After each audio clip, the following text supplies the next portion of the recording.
Bab ke-40, lupakan aku. Apa papa tidak ada niat untuk melihatku? Apa setelah perceraian orang tua, semua anak akan dilupakan juga? Tanya Sialin setelah melerai pelukannya dengan Lieni. Papa menemuimu saat kamu berusia 1 tahun. Setelah itu dia tidak berani datang karena Koko saat itu melemparinya benda apapun yang ada di dekatnya dan juga memakinya. Jawab Lieni. Tapi waktu itu kan Koko tinggal di pesantren. Seharusnya papa bisa menemuiku. Alasan yang sangat tidak masuk akal. Kalau orang niat mau ketemu, ketemuan di luar pun bisa. Apa dia lebih sayang sama anak-anaknya yang baru? Tanya Sialin. Sudahlah, lupakan saja. Tidak punya papa juga tidak buruk. Masih ada Koko yang bisa memberikanmu segalanya. Jawab Lieni. Apa kamu sungguh ingin bertemu papa? Mbak juga perlu kenalan dengan papa mertua. Tanya Anissa. Nisa, Koko tidak akan suka kalau dia tahu. Ujar Lieni. Nisa yang akan bertanggung jawab. Koko tidak bisa melarang Sialin bertemu papa. Itu masalahnya kalau dia tetap ingin memendam kebencian sama papa. Tapi Koko tidak bisa melarang Sialin untuk mengenal papa kandungnya. Walau bagaimanapun tidak ada bekas anak atau bekas orang tua. Suka tidak suka dia tetap ayah biologis Sialin maupun Koko. Ujar Anissa. Sialin menatap mata Lieni dengan tatapan memelas. Lieni hanya bisa menghela nafasnya dan menyetujui Sialin bertemu Sudibyo. Pulang sekolah besok kamu bisa menemuinya di kantor polisi. Biar kamu tahu sendiri seberapa besar ikatan batinmu sama papa kamu. Tapi ingat, kamu jangan menangis kalau kamu dikecewakan papa kamu. Ujar Lieni. Iya, Sialin janji gak akan sedih. Sialin cuma ingin tahu wajahnya saja, syukur-syukur bisa ngobrol. Ucap Sialin. Keesokan harinya, Sialin bergegas naik ke atas setelah pulang sekolah. Dia bergegas untuk mengganti pakaiannya karena dia ingin menemui Sudibyo di kantor polisi. Kamu sudah siap? Tanya Anissa. Iya mbak, ayo kita pergi. Jawab Sialin dengan wajah semeringah. Kita pergi sehabis sholat zuhur saja ya. Mbak mau sholat dulu. Ini hari Jumat, papa pasti pergi Jumatan. Jadi jam segini beliau pasti sedang siap-siap ke masjid. Ujar Anissa. Gitu ya mbak? Tanya Sialin. Iya. Nanti kita juga akan jenguk Koko. Kamu kan belum ketemu Koko. Mbak tadi masak makanan buat Koko. Jawab Anissa. Ya sudah, kalau gitu aku makan siang dulu deh. Aku tunggu di bawah ya mbak? Ujar Sialin. Iya. Jawab Anissa. Setelah selesai sholat zuhur, Anissa dan Sialin pun pergi ke kantor polisi. Jantung Sialin berdegup 2 kali lebih cepat saat dirinya dan Anissa sudah tiba di depan pintu gerbang kantor polisi. Pak mau jenguk suami saya, Muhammad Reki Abdullah. Ucap Anissa pada salah seorang petugas kepolisian. Drep, drep, drep. Beberapa langkah kaki pria berseragam memasuki ruangan. Sialin menoleh ke arah orang-orang itu dan menatap salah seorang pria parubaya yang menarik perhatiannya. Wajahnya sama dengan yang aku lihat di TV kemarin. Apa dia papaku? Batin Sialin. Sudibyo tampak sedang berbincang dengan temannya sembari membelakangi Sialin yang perlahan berjalan mendekat ke arahnya. Sialin menelan ludahnya sendiri karena sejujurnya dia sangat gugup saat ini. Gugup kalau dia tidak diterima oleh Sudibyo. Gugup karena takut dipermalukan di tempat umum. Papa? Sapa Sialin dengan bibir bergetar tepat di belakang punggung Sudibyo. Mendengar seruan itu, Sudibyo dan teman-temannya jadi melihat ke arah Sialin. Sudibyo perlahan berbalik badan dan mengerutkan dahinya saat melihat seorang gadis kecil yang cantik memanggil dirinya dengan sebutan papa. Siapa gadis kecil ini? Dia memanggilku papa, apa dia salah orang? Dia sangat cantik, kulitnya putih dan matanya sipit. Mengingatkanku pada Lieni. Lieni? Dia memang mirip Lieni, apa dia Sialin? Batin Sudibyo. Sialin? Sudibyo memastikan. Tangis Sialin pecah sembari menganggukkan kepalanya dengan cepat. Sialin, anakku? Sudibyo langsung membawa Sialin ke dalam pelukannya. Tangis ayah dan anak itu sama-sama pecah. Sudibyo bahkan mencium wajah putrinya berkali-kali. Papa kenapa nggak datang, Hicks? Kenapa nggak pernah menemui Sialin? Sialin kangen papa. Hicks. Sialin terisak teman-teman Sudibyo jadi ikut terharu melihat pertemuan atasannya itu dengan putri kandungnya. Maaf. Hanya itu kata yang bisa terlontar dari mulut Sudibyo. Karena dia tidak ingin membuat banyak alasan yang pada kenyataannya dirinya memang sudah merasa gagal jadi seorang ayah. Sementara itu Anissa yang melihat adegan mengharukan itu juga ikut menangis. Oh ya, kamu kenapa kesini? Apa kamu ingin bertemu koko kamu? Tanya Sudibyo sembari menyeka air matanya. Kemarin Sialin melihat papa di TV. Itu pertama kalinya Sialin melihat wajah papa dengan jelas. Jadi Sialin putuskan datang ke sini menemui papa sekalian jenguk koko. Jawab Sialin. Apa mamamu tahu? Tanya Sudibyo. Sialin mengangguk. Oh ya, itu Mbak Anissa istri koko. Mbak sini. Sialin melambaikan tangannya ke arah Anissa yang membuat wanita bercadar itu jadi mendekat ke arahnya. Pa, sapa Anissa yang kemudian mencium tangan Sudibyo. Aku tidak menyangka putraku yang berandal itu bisa mendapatkan istri soleha seperti Nisa. Hebat. Batin Sudibyo. Kamu yang sabar ya. Kebenaran pasti akan terungkap. Ayo kita temui Koko bersama-sama. Ucap Sudibyo. Tapi Pak Koko, tidak masalah. Wajar kalau dia bersikap begitu, Papa memang salah.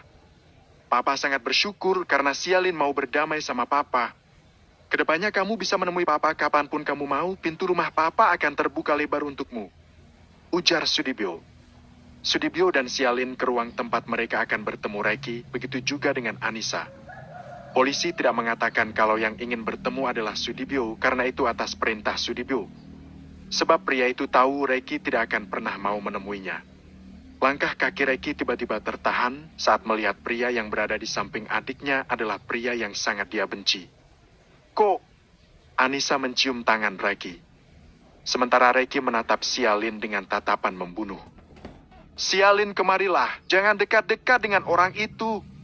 Ucap Reki. Reki tidak suka saat melihat Sialin menggandeng erat lengan ayah biologisnya itu. Bukannya mendekat, Sialin malah tambah mengeratkan rangkulan tangannya. Dengar tidak? Hardik Reki dengan suara menggelegar hingga membuat Anissa dan Sialin terjengkit kaget. Koko. Anissa berusaha menenangkan suaminya itu dengan mengusap-usap lengan kekarnya. Aku hitung sampai 3. Kalau kamu tidak mendekat ke arahku, kamu silahkan tinggal bersamanya. Tidak usah bertemu denganku seumur hidupmu. Aku akan menganggapmu sudah mati, sama seperti aku yang menganggapnya sudah tiada selama ini. Ucap Reki. Dan ingat, aku yang memberimu makan selama ini, bukan dia. Sambung Reki. Kok? 1. Kata-kata Sialin langsung dipotong begitu saja oleh Reki. Pak, tatapan mata Sialin memelas ke arah Sudibyo. 2. Sudibyo menganggukkan kepalanya. Sialin langsung berdiri dari tempat duduknya dan menghampiri Reki. Anda tidak berkepentingan di sini, jadi pergilah. Jangan datang ke sini lagi karena melihat wajahmu darahku langsung mendidih. Ucap Reki yang hanya ditanggapi dengan diam oleh Sudibyo. Semua orang baik di kantor maupun di lapangan sangat menghormatiku. Tapi aku sama sekali tidak berharga bagi putraku sendiri. Tapi itu tidak mengapa Dibyo, semuanya memang salahmu. Batin Sudibyo.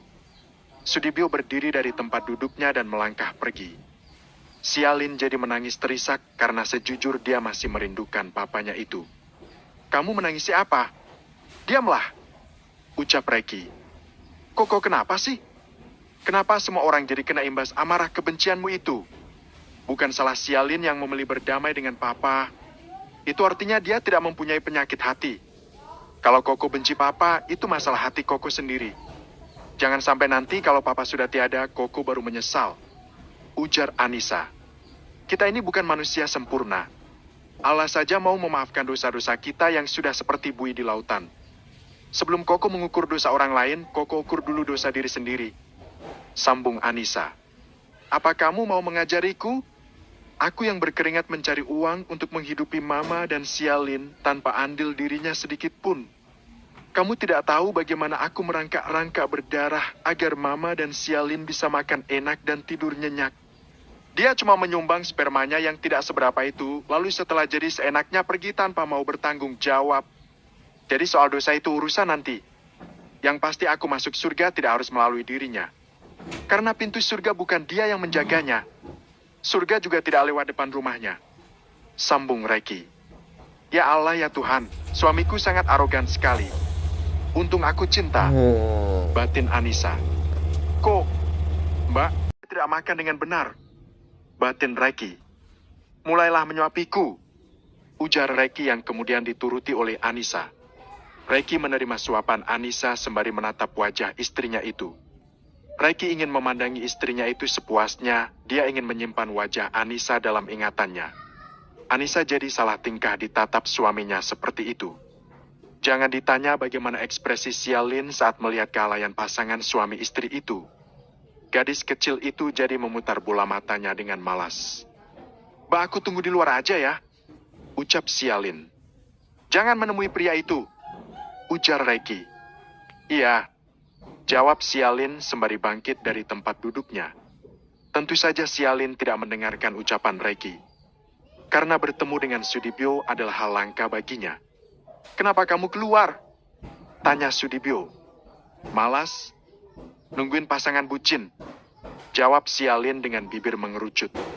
Mengingat perangai Reiki yang suka melakukan apapun yang dia sukai bisa gawat kalau dia berbuat yang tidak senonoh di dalam sana. Aku sudah memberikan waktu yang panjang agar bisa ngobrol lebih lama dengan istrinya. Jangan sampai video yang tidak diinginkan tersebar ke publik. Batin Sudibyo. Sudibyo kemudian mengambil ponselnya dan mengetik chat pada bawahannya. Sementara itu Reiki masih menikmati makanan yang disuapi oleh Anissa. Namun tiba-tiba Reiki melirik ke arah CCTV ruangan itu. CCTV yang berjumlah 2 buah di sudut yang berbeda. Namun sesaat kemudian Reiki menyeringai yang membuat Anissa jadi mengerutkan dahinya.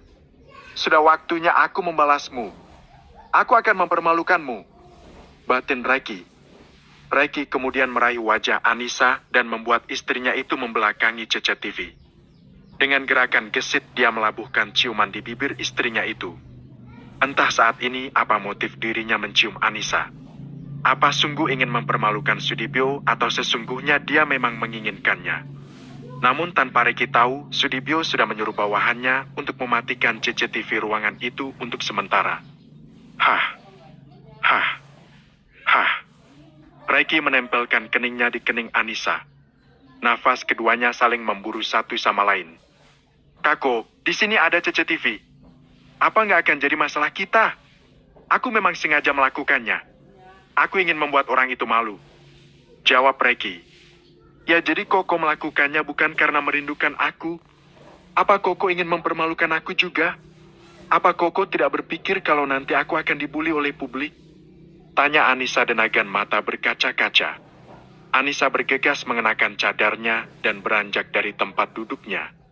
Keterlaluan, ucap Anissa yang kemudian berniat ingin pergi. Namun Reiki segera mencekal tangan Anissa. Maaf, karena emosi aku tidak berpikir panjang, ucap Reiki dengan kepala tertunduk. Anissa menghela nafas panjang dan berbalik menatap suaminya itu. Aku tahu Koko tidak mencintaiku, tapi paling tidak hargai perasaanku sama kamu. Karena meski caraku mencintai kamu nilai murah, tapi aku tidak pernah berniat menggadaikan harga diri suamiku meski dalam mimpi sekalipun. Ucap Anissa. Koko sudah menghina cinta suciku dan aku sangat sakit hati. Sambung Anissa. Reiki menggenggam erat tangan Anissa dan menatap mata istrinya yang sudah basah itu. Aku tidak bisa mengartikan perasaanku ini sebagai cinta Anissa. Tetapi yang aku tahu Anissa menunggu-nunggu kata apa yang akan Reiki katakan setelahnya. Aku sayang sama kamu. Ucap Reiki yang kemudian memalingkan wajahnya karena takut Anissa mengetahui wajahnya yang memerah saat ini. Anissa tersenyum di balik cadarnya. Meski Reiki belum mengucapkan kata-kata cinta padanya, tapi bagi Anissa ini merupakan kemajuan yang sangat signifikan untuk hubungan mereka. Ngomong apa sih? Aku nggak dengar. Anissa berpura-pura tidak mendengar, hingga wajah Reiki langsung tertoleh seketika dengan mata yang melotot. What? Aku susah payah mengatakannya, tapi dia nggak dengar. Yang benar saja, kalau ada Hilman, aku pasti diledekin jadi mafia bucin. Batin Reiki. Nggak jelas banget ngomong apa. Mending aku pulang aja. Anissa berpura-pura merajuk dan melangkah pergi. Aku sayang kamu, Ucap Reki setengah berteriak. Sementara Anissa tersenyum penuh kemenangan di balik punggungnya. Aku nggak dengar, ucap Anissa tanpa berbalik badan. Jangan ditanya bagaimana respon Reki, matanya seperti hendak meloncat dari kelopaknya. Dengan gerakan cepat dia menarik lengan Anissa hingga badan Anissa berbalik. Kamu ngerjain Saranghyo Koko, ucap Anissa saat badannya dibalik paksa sembari memberikan simbol khas yang sering dia lakukan. Mata Reki mengerling, sementara Anissa jadi terkekeh melihat ekspresi lucu di wajah Reki. Anissa kemudian perlahan mempersempit jarak di antara mereka dan meraih kedua sisi wajah suaminya. Kali ini Anissa yang mengambil inisiatif lebih dulu dengan mencium kening Reki selama beberapa detik. Aku juga sayang Koko, ucap Anissa setelah mencium kening Reki. Mata mereka kembali beradu penuh cinta. Cepatlah bebas. Aku merindukan saat-saat panas kita di atas ranjang. Bisik Anissa yang membuat jantung Reki jadi berdebar. Bagi pria itu, kata-kata Anissa terdengar sensual di telinganya. Aku pulang ya, Ko, ucap Anissa sembari mencium punggung tangan suaminya. Hati-hati, ucap Reki. Anissa perlahan melepaskan tangan Reki meski dengan berat hati. Namun Anissa menyadari, waktu yang lama di dalam ruangan itu pasti kebaikan dari ayah mertuanya itu. Sudah? Tanya Sudibyo. Sudah. Terima kasih, Pak. Ini pasti Papa yang membuat waktu besuku dibuat cukup lama. Tapi apa? Tanya Sudibyo. Apa Papa bisa? CCTV sudah dinonaktifkan saat Sialin keluar. Sudibyo seolah mengerti apa yang ingin dikatakan oleh menantunya itu. Makasih, Pak. Atas nama suami Nisa juga minta maaf atas sikap dan perkataan kasarnya, ucap Anissa. Tidak masalah. Papa mengerti dia begitu karena Papa sudah mengecewakannya. Dan Papa akan menganggap itu sebagai hukuman atas apa yang Papa lakukan di masa lalu, ujar Sudibyo. Malam minggu Sialin boleh menginap di rumah Papa kan? Tanya Sialin. Sangat boleh dong. Kabari Papa, ujar Sudibyo. Ya sudah, kami pulang dulu ya, Pak, ucap Anissa. Hati-hati. Kabari Papa kalau sudah sampai rumah, ucap Sudibyo. Anissa dan Sialin kemudian pulang ke rumah. Perasaan Sialin terasa lega setelah bertemu dengan Sudibyo. Namun saat Anissa dan Sialin sampai di rumah, Anissa sangat terkejut saat melihat sosok Hendra yang berada di depan teras rumahnya. Mas Hendra, ngapain dia kesini? Batin Anissa. Dia siapa, Mbak? Apa teman Koko? Tanya Sialin. Dia teman Mbak. Kamu masuk duluan saja, jawab Anissa. Sialin menatap sekilas pada Hendra sebelum dirinya benar-benar masuk ke dalam rumah. Nisa, sapa Hendra. Apa kabar, Mas? Tanya Anissa. Kabar bahagia, jawab Hendra. Apa yang membuatmu bahagia? Tanya Anissa. Tentu saja kabar tertangkapnya suamimu itu. Allah sudah menunjukkan jalan bagi kita agar bisa bersatu. Bajingan itu ternyata kaya raya dari hasil mencuri. Lihatlah rumah mewah yang kamu tinggali ini. Aku mengikuti terus berita di televisi. Mana mungkin orang yang hanya punya bengkel bisa membeli rumah semegah ini? Itu sungguh tidak masuk akal, Anissa, jawab Hendra. Jadi lebih baik kamu tinggalkan suamimu itu. Jangan pedulikan tentang perjanjian 1 tahun itu. Karena janji terhadap orang seperti itu tidak ada gunanya. Dia sudah menipumu selama ini, Anissa. Kamu sudah diberi olehnya nafkah haram. Cepatlah kamu keluar dari sini sebelum kamu jadi tumbal olehnya, sambung Hendra. Apa sudah cukup, Mas, menghina suamiku? Tanya Anissa. Nisa, ada apa denganmu? Jangan bilang kamu. Bukan hanya aku jatuh cinta pada suamiku sendiri, Mas. Tapi aku memang tidak punya perasaan apapun lagi sama kamu. Maaf, Mas, aku ini cuma manusia biasa. Aku tidak bisa menahan perasaanku untuk jatuh cinta pada pria lain selain sama kamu. Aku sudah memutuskan akan setia sama dia sampai akhir. Jadi aku mohon sama kamu, Mas, lupakan aku, ucap Anissa. Begitu mudahnya kamu melupakan cinta kita yang sudah terjalin 8 tahun hanya dalam waktu 3 bulan saja. Kenapa? Apa karena dia lebih kaya dariku? Atau kamu sudah terpesona oleh ketampanan dan keahlian dia di atas ranjang? Atau, cukup mas, kamu nggak pantas berkata seperti itu. Aku tidak pernah memandang orang dari harta kekayaannya, terlebih itu urusan cinta. Karena kalau aku melakukannya, itu artinya aku sudah menghina cintaku sendiri. Aku mohon lupakan aku mas, kamu akhiri saja perasaanmu. Aku sudah menjadi istri orang dan kamu akan berdosa kalau masih mendambakan istri orang lain. Ucap Anissa. Tidak semudah itu Anissa. Tapi waktu itu dengan mudahnya kamu menolak aku tanpa mendengarkan dulu penjelasanku. Harusnya kamu mudah juga melupakan aku. Maaf mas, aku tidak mau bercerai sama suamiku. Soal haram atau tidak nafkah yang dia berikan, itu biar jadi urusan dia sama Allah. Ucap Anissa. Maaf mas, aku masuk dulu. Aku nggak mau kalau kebersamaan kita akan menimbulkan fitnah. Permisi. Anissa bergegas masuk ke dalam rumah, sementara Hendra menatap punggung Anissa dengan hati terluka. Semudah itu dia mengatakannya. Pada akhirnya cintamu itu kalah karena uang Hendra. Tapi aku yakin saat suaminya dihukum mati nanti, Anissa pasti akan menyesal sudah berkata begitu dan meminta kembali padamu. Ini hanya bicara soal waktu saja. Gumam Hendra yang kemudian memutuskan pergi dari rumah itu. Sementara itu Anissa yang sudah masuk ke dalam rumah dikejutkan keberadaan Lieni yang menunggu dirinya di dekat pintu. Emma, Anissa tertunduk. Dia yakin ibu mertuanya itu sudah mendengar semua obrolannya dengan Hendra. Apa dia mantan suamimu? Tanya Lieni. Iya, Ma. Jawab Anissa dengan kepala tertunduk. Jadi dia masih mengharapkanmu? Lalu apa kamu menyetujuinya? Tanya Lieni yang dijawab gelengan kepala cepat oleh Anissa. Tidak, Ma. Aku sudah tidak memiliki perasaan apa-apa lagi sama dia. Itu salah dia sendiri yang tidak bisa move on. Aku mencintai Koko dan gak akan meninggalkan dia dalam keadaan seperti ini. Aku akan meninggalkan Koko kalau Koko sendiri yang memintanya. Jawab Anissa. Lieni tersenyum mendengar jawaban dari menantunya itu.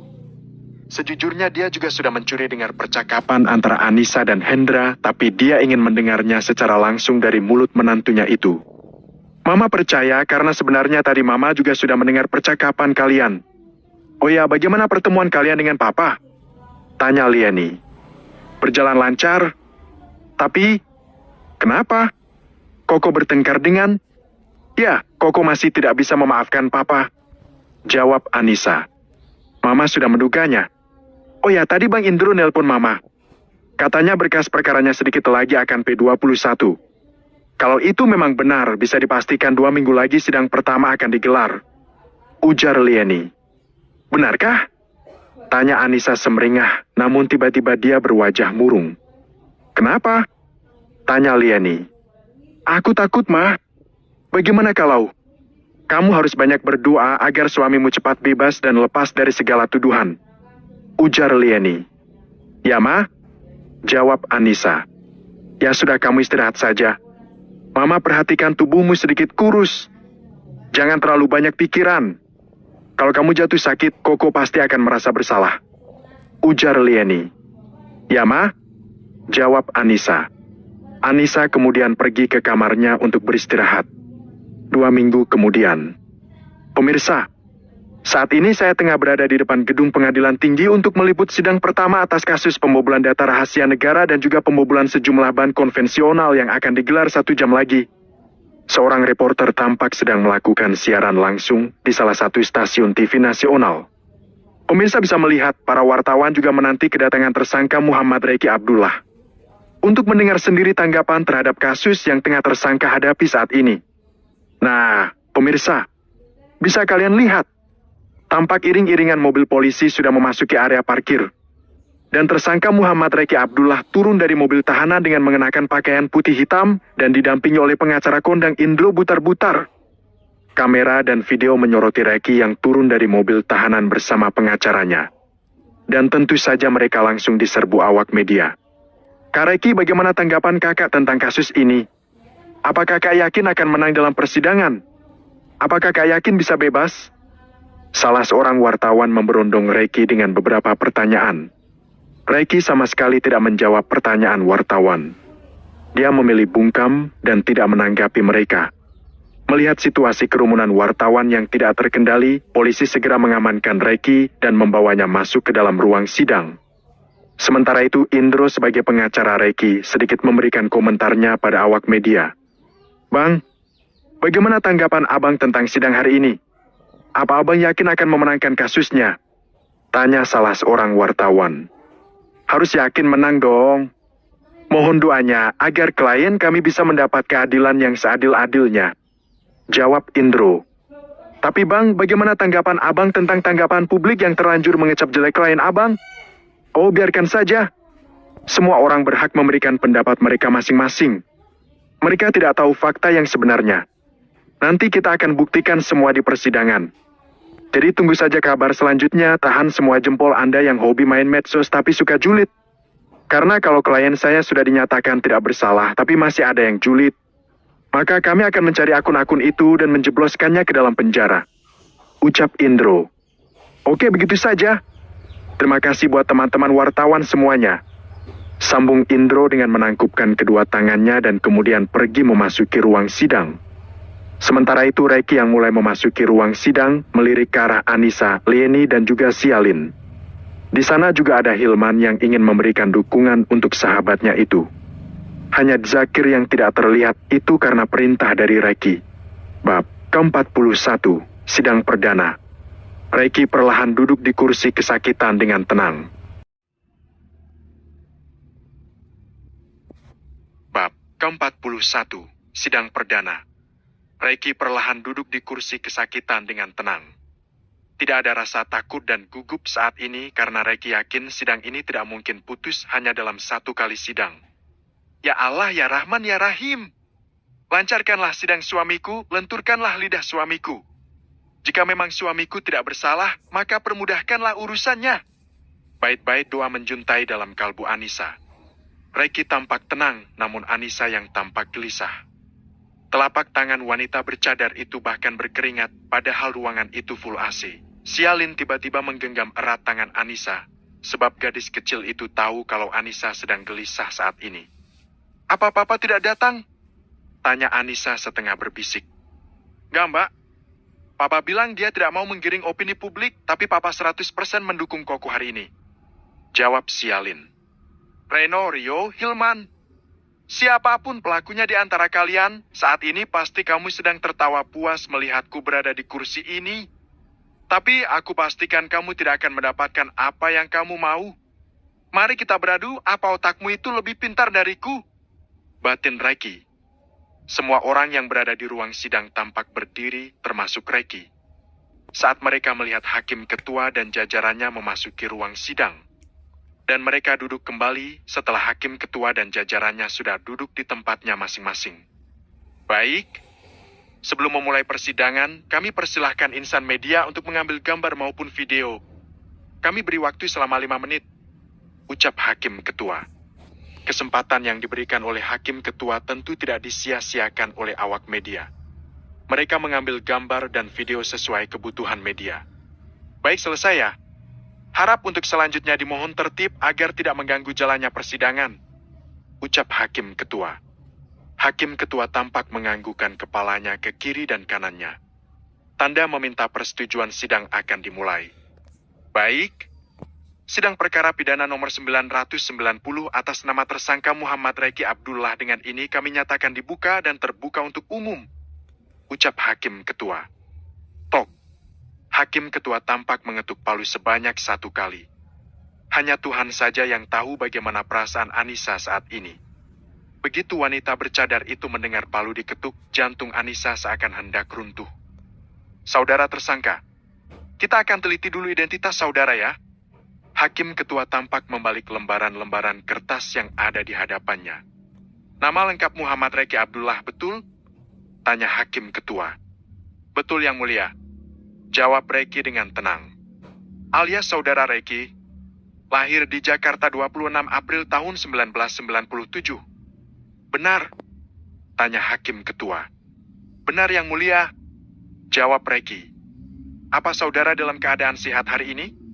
Tanya hakim ketua. Ya yang mulia. Jawab Reiki. Baik, kita lanjut ya.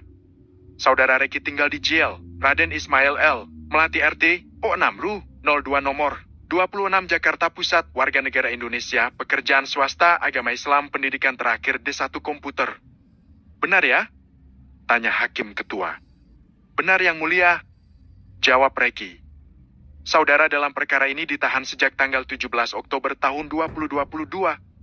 Benar? Tanya Hakim Ketua. Benar Yang Mulia, jawab Reki. Saudara dalam perkara ini didampingi oleh tim penasihat hukum? Tanya Hakim Ketua sembari menuju ke arah Indro Butar-Butar dan tim. Ya Yang Mulia, jawab Reki. Dipersilahkan pada koordinator terdakwa untuk menyampaikan formalitas, surat kuasa dan segala macamnya. Ucap Hakim. Indro Butar-Butar dan tim tampak maju ke depan untuk menyerahkan berkas-berkas yang diminta oleh Hakim Ketua. Setelah selesai mereka kembali ke tempat duduk. Kemudian silahkan pada jaksa penuntut umum untuk menyampaikan formalitasnya. Ucap Hakim Ketua. Jaksa penuntut umum tampak maju ke depan untuk menyampaikan formalitas yang diminta. Setelah tim jaksa penuntut umum dan tim kembali ke tempat duduk mereka masing-masing, Hakim Ketua kemudian mempersilahkan jaksa penuntut umum untuk membacakan dakwaan. Jaksa penuntut umum pun mulai membacakan dakwaan untuk Reki sesuai pasal-pasal yang berlaku. Setelah selesai, Hakim Ketua menyuruh Reki untuk berdiskusi dengan tim penasehat hukumnya. Baiklah, untuk menanggapi dakwaan atau mengambil sikap hukum, dipersilahkan Saudara Reki untuk berkonsultasi dengan tim penasehat hukum. Ucap Hakim Ketua. Reki pun berdiri dan menghampiri tim penasehat hukumnya untuk berkonsultasi masalah hukumnya. Bagaimana tim penasehat hukum? Apa kalian ingin mengajukan eksepsi, nota keberatan atau sangkalan atas dakwaan tim jaksa penuntut umum? Tanya Hakim Ketua. Ya Yang Mulia, kami mengajukan eksepsi atas dakwaan jaksa penuntut umum. Jawab Indro. Keberatan diterima. Silakan. Ucap Hakim Ketua. Seperti dakwaan yang jaksa penuntut umum katakan bahwa klien kami seolah benar-benar telah melakukan apa yang dituduhkan. Tentu saja itu tidak adil bagi klien kami. Mengingat kita belum menyerahkan bukti menghadirkan saksi. Ujar Indro. Keberatan Yang Mulia. Ucap jaksa penuntut umum. Keberatan diterima, ucap Hakim. Tapi saat kejadian jelas-jelas alamatip yang digunakan benar milik Saudara Reki dan itu dilakukan di kediamannya sendiri. Pihak yang berwenang sudah melakukan pengintaian kurang lebih 1 minggu dan tempat dilakukannya peretasannya masih di alamat yang sama dengan alamatip yang sama. Ujar jaksa penuntut umum. Keberatan Yang Mulia, ucap Indro. Keberatan diterima, ucap Hakim Ketua. Meski pelaku sebenarnya menggunakan alamat rumah dan alamatip klien kami, bukan berarti klien kami yang melakukannya. Kita ibaratkan ada pelayan tetangga, dia meminjam pisau di rumah klien kami. Namun ternyata sidik jari di pisau itu hanya ada milik klien kami karena itu milik pribadi. Pelayan menggunakan pisau itu dengan memakai sarung tangan sebelumnya, lalu pelayan itu membunuh pelayan di rumah klien kami. Lalu apakah klien kami harus tertuduh? Padahal saat kejadian klien kami tidak ada di tempat. Ucap Indro. Keberatan Yang Mulia, ucap Hakim Ketua. Keberatan ditolak, ucap Hakim Ketua. Silakan lanjutkan tim penasehat hukum, ucap Hakim Ketua. Jadi Yang Mulia, berdasarkan bukti yang kami punya, kita tetap harus menggunakan asas praduga tak bersalah terlebih dahulu. Tidak bisa Saudara jaksa penuntut umum langsung menggiring opini kalau klien kami benar-benar pelakunya. Ucap Indro.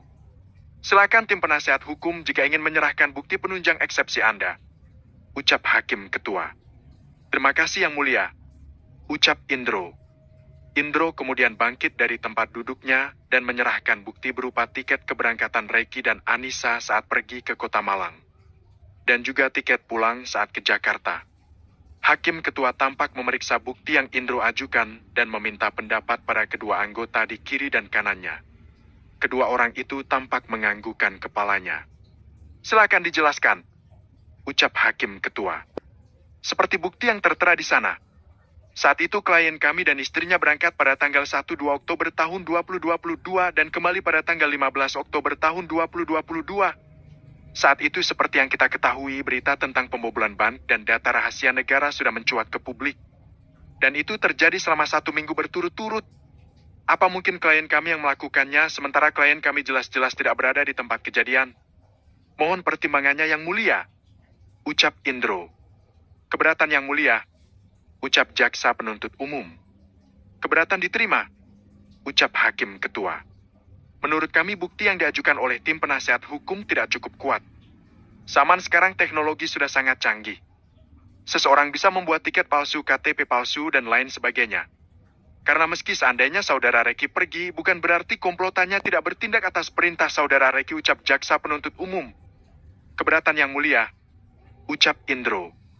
Keberatan diterima, ucap Hakim Ketua. Tuduhan yang saudara jaksa lontarkan sangat tidak beralasan yang mulia dan cenderung dipaksakan. Awalnya saudara jaksa sangat yakin kalau pelakunya klien kami. Sekarang saudara jaksa mengatakan ada komplotan klien kami yang berada di rumah itu. Sekarang kalau saudara jaksa bisa berpikir demikian, itu artinya Anda mengakui sendiri kalau bisa saja ada orang lain di rumah itu yang menggunakan komputer atau alat elektronik lainnya di sekitar rumah itu. Jadi sudah jelas bukan klien kami yang melakukannya, ucap Indro. Keberatan yang mulia, ucap jaksa penuntut umum. Keberatan diterima, ucap hakim. Di rumah saudara Reki cuma ada ibunya, istrinya, adiknya, 3 pelayan wanita, 1 tukang kebun, dan 2 security. Pelayan, tukang kebun, dan security. Rasanya tidak mungkin mengetahui alamat tip saudara Reki. Mereka disibukkan dengan urusan pekerjaan, sehingga tidak mungkin mereka meretas hingga berjam-jam lamanya, ucap jaksa penuntut umum. Sementara adiknya baru berusia 15 tahun, rasanya sulit dipercaya kalau dia memiliki keahlian itu. Sementara istrinya juga tidak mungkin mengkhianati suaminya. Pendidikan terakhirnya juga cuma SMA dan tidak mumpuni untuk bisa melakukan peretasan. Dan terakhir adalah ibunya. Dia tidak mungkin mengkhianati anaknya sendiri. Jadi sangat jelas di sini pelakunya adalah saudara Reki sendiri, ucap jaksa penuntut umum. Keberatan yang mulia, ucap Indro. Keberatan diterima, ucap Hakim Ketua. Ucapan saudara jaksa penuntut umum cenderung berubah-ubah. Ini bukan kasus main-main hingga tersangkanya bisa berubah-ubah. Tadi jaksa penuntut menuduhkan pada klien kami, kemudian berganti jadi komplotan dan kembali lagi ke klien kami. Mohon Hakim Ketua kiranya bisa memeriksa apakah pernyataan jaksa penuntut disertai bukti dan saksi yang akurat atau hanya berdasarkan tuduhan semata. Terima kasih, ucap Hakim Ketua. Baik, apa tim jaksa penuntut umum ingin mengajukan eksepsi kembali? Tanya Hakim Ketua. Iya yang mulia, jawab jaksa penuntut umum. Silakan, ucap Hakim Ketua. Mohon kiranya Hakim Ketua memberikan perintah pada penyidik untuk memeriksa di seluruh ban. Apakah ada nama saudara Reki dan keluarganya yang terdaftar di sana, berapa saldo rekeningnya, dan untuk bukti juga harus dicetak rekening korannya. Agar kita tahu kemana perginya aliran dana yang telah masuk ke dalam akun tersangka. Dan kami harap itu menjadi barang bukti dari pihak kami yang mulia, ujar jaksa penuntut umum. Bagaimana tim pengacara? Apa kalian keberatan eksepsi yang dikatakan oleh tim jaksa penuntut umum? Tanya Hakim Ketua. Tidak mulia, jawab Indro. Baik, mohon dicatat oleh tim penyidik agar dilakukan penyidikan terhadap rekening saudara Reki dan juga keluarganya. Apa dari pihak jaksa penuntut ingin memberikan bukti atau saksi di persidangan? Tanya Hakim Ketua. Belum yang mulia, kami minta sedikitnya 1 minggu untuk mengumpulkan barang bukti dan juga saksi, jawab jaksa penuntut umum. Baik, apa dari pihak tim pengacara akan memberikan bukti atau saksi di persidangan? Tanya Hakim Ketua. Kami akan menghadirkan bukti dan saksi di persidangan selanjutnya yang mulia, jawab tim pengacara. Baik kalau begitu sidang ditunda minggu depan dengan agenda menghadirkan saksi dan barang bukti. Jadi silakan untuk tim jaksa penuntut umum dan juga dari tim penasehat hukum untuk mengumpulkan bukti sebanyak-banyaknya dan juga menghadirkan saksi. Dengan ini saya selaku Hakim Ketua dan anggota menyatakan sidang ditutup dan akan dibuka kembali minggu depan di tanggal 8 November tahun 2022 pada pukul 10 pagi. Ucap Hakim Ketua. Tok, tok, tok. Hakim Ketua mengetuk palu sebanyak 3 kali untuk mengakhiri sidang itu. Para peserta sidang satu persatu meninggalkan ruang sidang. Kok? Anissa mendekat ke arah Reki yang dibawa oleh 2 orang polisi untuk kembali ke rumah tahanan. Anissa kemudian mencium punggung tangan Reki dan menggenggamnya dengan erat. Koko jangan takut ya. Kita pasti memenangkan persidangan ini, ujar Anissa yang membuat Reki tergagah. Lebih tepatnya kamu yang takut aku tinggal lama, iya kan? Tanya Reki yang membuat Anissa tersipu. Koko jaga kesehatan ya, ucap Anissa. Ingin sekali Anissa memeluk suaminya itu, tapi Anissa malu melakukannya di depan umum. Reiki yang seolah mengerti, langsung memeluk istrinya itu dan membuat tangis Anissa jadi pecah. Aku kembali kesal dulu. Kamu makan yang benar. Tubuhmu sudah tidak enak dipeluk karena terlalu kurus. Ucap Reiki yang membuat Anissa merona. Anissa dan keluarganya kemudian mengantar Reiki hingga ke mobil tahanan. Dan seperti biasa para awak media sudah siap melontarkan pertanyaan pada Reiki. Kak, bagaimana sidangnya kak? Apakah kak yakin akan dibebaskan? Apakah kak menerima hasil dari persidangan hari ini? Salah seorang wartawan memberikan pertanyaan bertubi-tubi pada Reiki. Dan seperti biasa, Reiki memilih bungkam dengan wajahnya datar yang khas. Ketampanan Reiki cukup menyita perhatian publik, terutama kaum hawa. Reiki menerima beragam komentar di berbagai media sosial. Dan awak media harus menelan kekecewaan karena tidak mendapatkan pernyataan sama sekali dari Reiki atas aksi bungkamnya itu. Dan setelah mobil tahanan bergerak meninggalkan pengadilan, kini giliran Indro yang menjadi sasaran awak media. Bang, bagaimana hasil sidangnya, Bang? Apa abang yakin bisa memenangkan kasus ini? Tanya wartawan. Ya harus yakin dong. Kami sangat optimis bisa memenangkan kasus ini dan klien kami akan dibebaskan dari segala tuduhan. Untuk hasil sidang hari ini, agendanya baru membacakan dakwaan saja. Dan sidang ini akan berlanjut minggu depan untuk menghadirkan saksi dan bukti. Jawab Indro. Lalu apa tim abang sudah mengantongi banyak alat bukti? Tanya wartawan. Oh, sangat banyak sekali. Dan perlu saya tegaskan, kita di sini ingin menegakkan keadilan yang seadil-adilnya tanpa memihak. Kita akan hukum klien saya kalau dia memang bersalah. Tapi tentu saja harus ada bukti yang kuat dulu. Jawab Indro. Apa yang Anda takutkan dalam kasus ini, Bang? Tanya wartawan. Bukan takut tepatnya, hanya ngeri. Ngerinya kita menjerat orang yang salah. Makanya harus memberikan bukti yang benar-benar konkret, tidak berdasarkan tuduhan atau tebakan semata. Karena kalau kita memberikan bukti yang mengada-ada dan klien saya dihukum mati, siapa yang akan mengembalikan nyawanya kalau suatu saat kebenaran terungkap? Jadi itu saja untuk teman-teman media. Terima kasih. Ucap Indro. Maksi bang. Ucap wartawan. Indro kemudian meninggalkan pengadilan dengan mobil mewahnya. Sementara itu di tempat berbeda Anissa dan keluarganya memutuskan kembali ke rumah. Di sepanjang jalan Anissa hanya diam membisu. Mbak kenapa? Kenapa mbak diam saja sejak keluar dari pengadilan itu? Tanya Sialin. Mbak cuma takut. Bagaimana saat polisi ngecek akun rekening Koko, ternyata benar-benar ada uang yang dicurigai hasil dari meretas? Tanya Anissa. Sebenarnya Mama juga memiliki ketakutan yang sama, tapi kita harus yakin kalau bukan Koko pelakunya. Ujar Lieni. Iya, Ma. Kalau benar ada yang mengkhianati dia, bagaimana kalau tiba-tiba ada aliran dana yang masuk? Dan polisi berhasil mencetak rekening korannya. Ujar Anissa.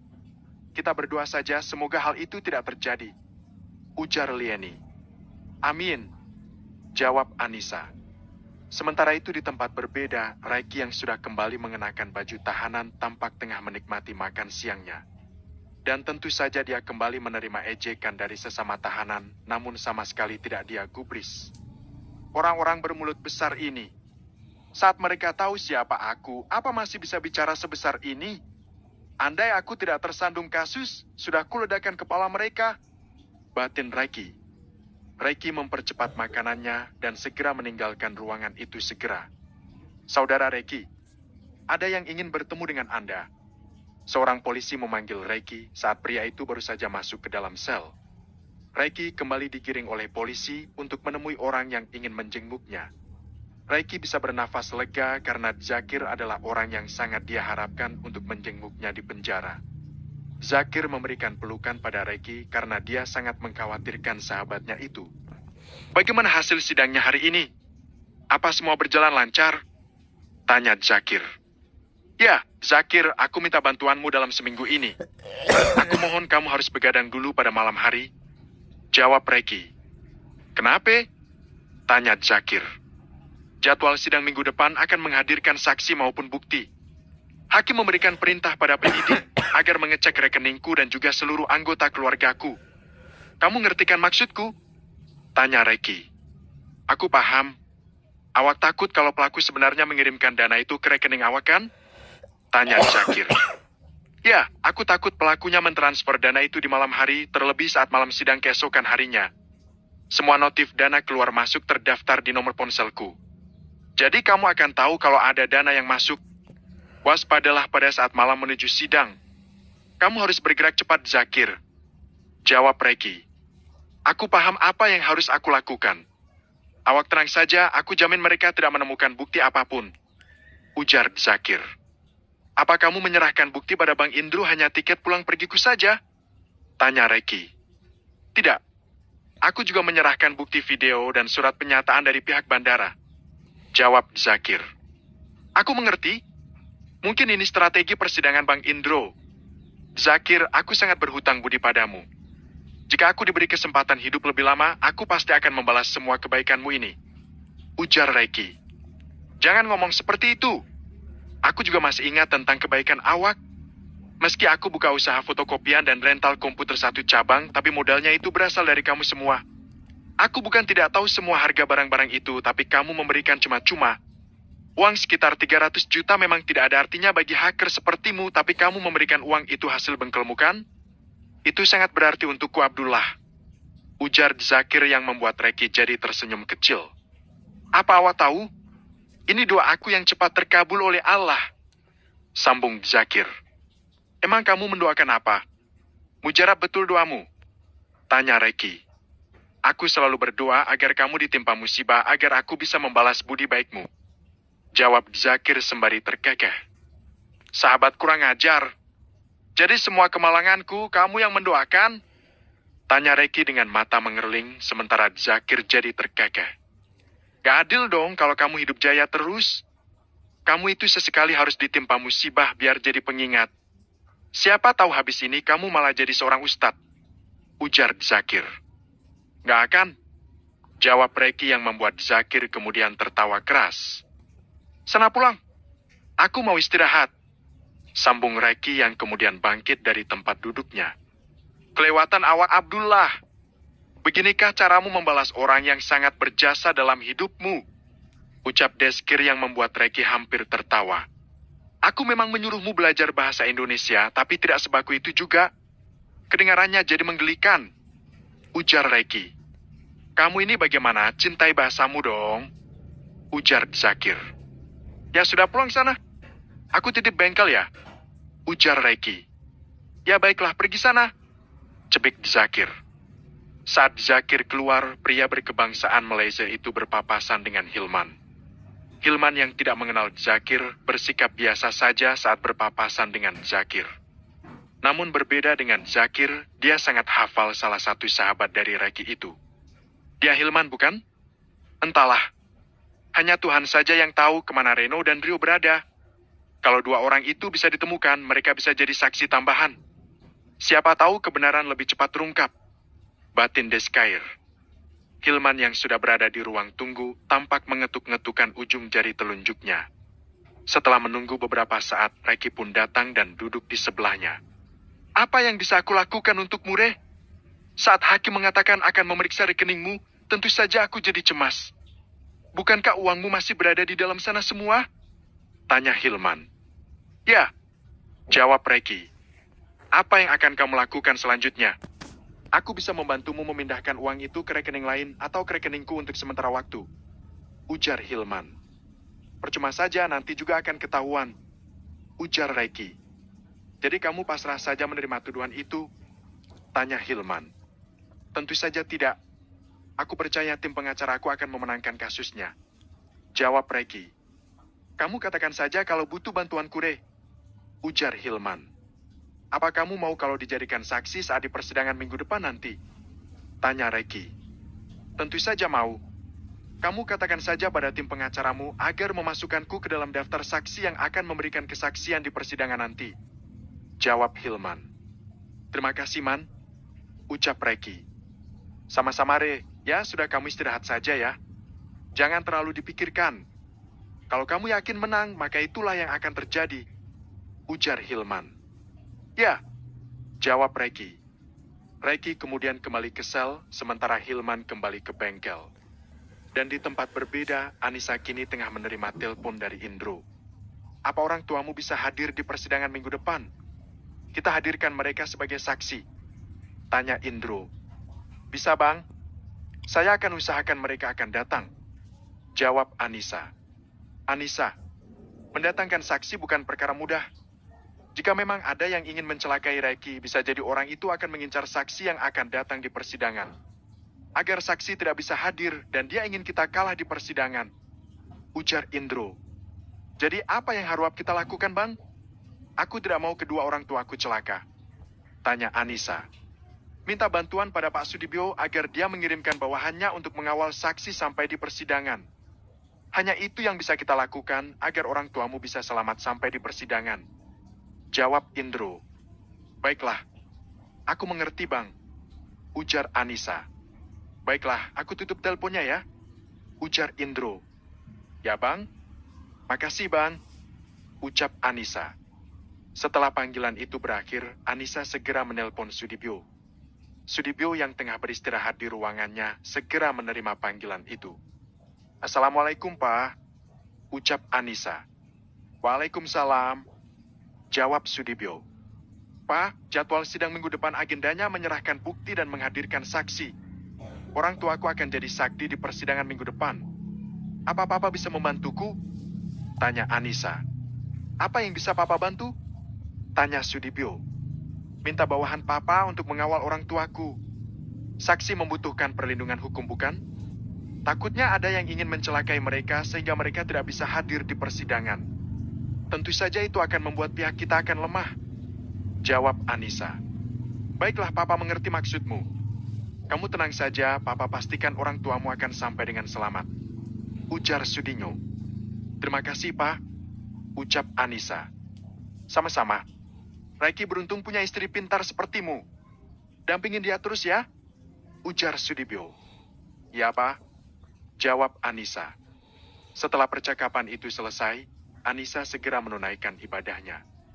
Dia tidak ingin melewatkan waktu terbaik agar bisa mendoakan yang terbaik untuk suaminya itu. Tring. Tring. Tring. Ada apa, Rosa? Kak, apa kamu sudah tahu hasil sidangnya? Tanya Rosa. Kamu tenang saja, apapun yang akan orang-orang itu lakukan tidak akan bisa membuat Reiki lolos dari hukuman. Meskipun dia dinyatakan bebas sekalipun, kakak akan menggunakan planning B untuk memisahkannya dengan Anissa. Kakak pastikan Anissa tidak akan bersama Hendra ataupun Reiki. Kak, ada apa? Aku hamil. Jawab Rosa yang membuat kakaknya itu terdiam. Bukankah ini bisa jadi senjata untuk memaksa Hendra bertanggung jawab? Tidak, Kak. Aku tidak ingin dia menikahiku karena anak ini. Aku ingin dia sendiri yang memintaku jadi istrinya. Pokoknya selagi ada Anissa masih tidak aman. Aku ingin Hendra mengerti kalau dia dan Anissa tidak pernah bisa bersatu. Jawab Rosa. Kenapa kalian para wanita suka sekali membuat